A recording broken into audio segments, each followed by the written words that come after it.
Herzlich willkommen zu meinem heutigen Wochenvideo und dieses Mal geht es um den Mehrbedarf an Mikronährstoffen, nicht nur bei Profisportlern, sondern eben auch beim ambitionierten Amateursportler und natürlich auch bei Leuten, die selbst und ständig sind. Also die im Grunde genommen ihre ganze Denksportarbeit und Aufmerksamkeit auf ihren Job richten und dabei vielleicht das eine oder andere hinten runterfallen lassen. Bleiben Sie dran, es geht gleich los.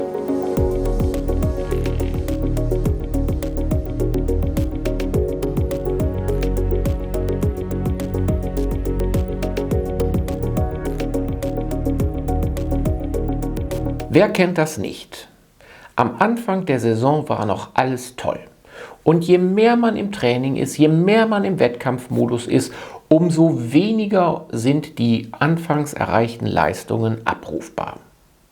Das sieht man nicht nur im Profisport, im Bereich von bestimmten Fußballvereinen oder auch, ich will jetzt keine andere Sportart nennen, ist im Grunde genommen überall so.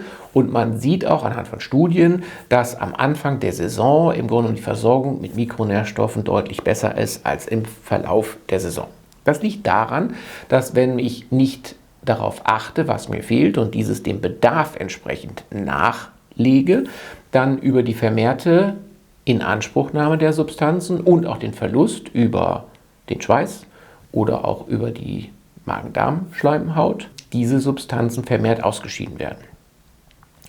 Und wie in meinem Körper und im Leben geht es darum, ich kann nur mit dem arbeiten, was ich habe, also muss ich improvisieren.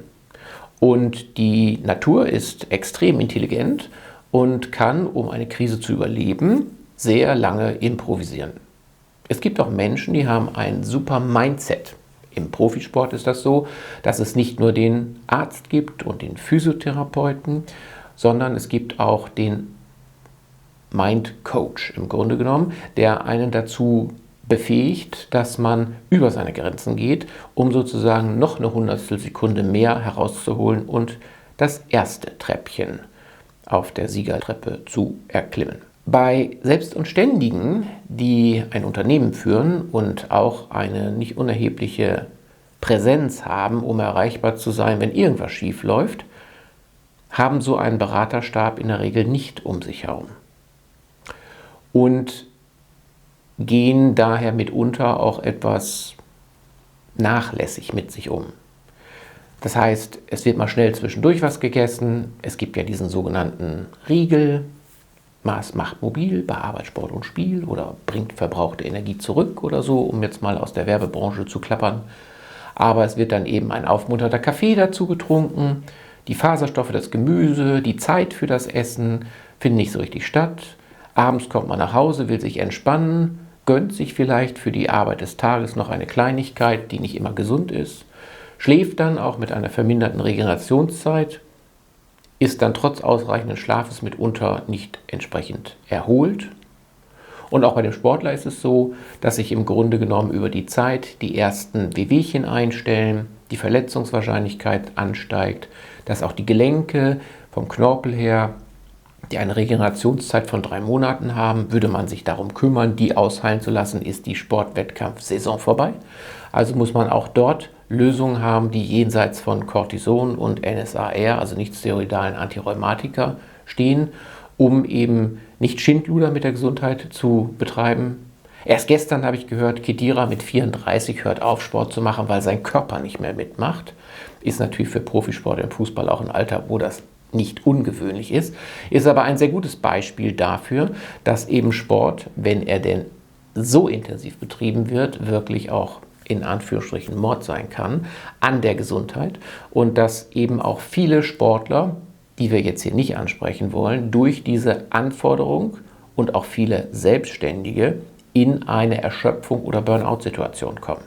Das ist ein mitochondriales Problem, auf der einen Seite biochemisch betrachtet und auf der anderen Seite oft auch ein psychologisches Problem, sodass man das natürlich ganzheitlich angehen muss von mehreren Seiten und eben auch hier jetzt ein kleines Beraterteam für sich aufstellen sollte. Dennoch, der erste Schritt ist der zu einem Allgemeinmediziner, denn der hat den allgemeinen Blick darauf und sollte Sie ein wenig wie ein Diskjockey zu den verschiedenen Fachstellen oder individuell angepassten Untersuchungen und Therapieformen leiten, um für Sie sozusagen der Coach zu sein. Zusammenfassend also, wenn Sie Ihr Auto zur Inspektion bringen, dann hören Sie auch, naja, die Bremsbeläge sind und der Wassergehalt in der Bremsflüssigkeit und der Sturz und die Lenkstange und das Profil Ihrer Reifen und ist nicht mehr so ganz optimal und wir sollten hier und da austauschen oder Sie sollten da und da das Fahrverhalten ändern. Also Sie kriegen sehr viele Ratschläge, mitunter auch vielleicht, weil die Werkstatt irgendwas verdienen will, aber im Grunde genommen immer aufgrund von Messergebnissen. Und so sollte es eigentlich auch mit Ihnen und Ihrer Gesundheit sein, dass man sich nicht nur den TÜV-Stempel abholte nach dem Motto, ja, Sie dürfen weiterfahren, Sie gehören nicht auf den Schrott, nicht auf die Intensivstation, sondern dass es im Grunde genommen darum geht, herauszufinden, wo gibt es einen Verbesserungsbedarf. Und die ersten wichtigen Anzeichen, die Sie auf diesen Gedanken bringen sollten, sind, wenn Sie im Grunde genommen nicht mehr richtig gut schlafen, wenn Sie schwitzen, wenn Sie immer wieder aufwachen, wenn Sie Ermüdungs- und Erschöpfungserscheinungen haben, wenn Sie Ihre sportlichen Leistungen nicht abrufen können, wenn es Konzentrationsstörungen gibt, manchmal haben die Leute sogar Brain Fog, wenn sich Muskelverspannungen einstellen, die andauern und durch normales Aufdehnen nicht wieder weggehen können, oder wenn Sie beim Sport mehr Gelenkbeschwerden, mehr Muskelbeschwerden, mehr Zerrungen bekommen und. Also wehret den Anfängen, kommen Sie früh, lieber einmal zu viel als zu wenig zu Ihrem Arzt, der natürlich auch nicht andauernd Zeit hat, Sie brauchen bestimmt Vorlauf dafür, aber wenn Sie erstmal eine richtige Verletzung haben oder erstmal richtig im Burnout sind, dann dauert es eigentlich viel zu lange, um da wieder rauszukommen und das, was Sie sich so mühsam aufgebaut haben, ist dann möglicherweise dahin. Also der Aufruf zur Prävention im Sinne der Inspektion. Bleiben Sie gesund.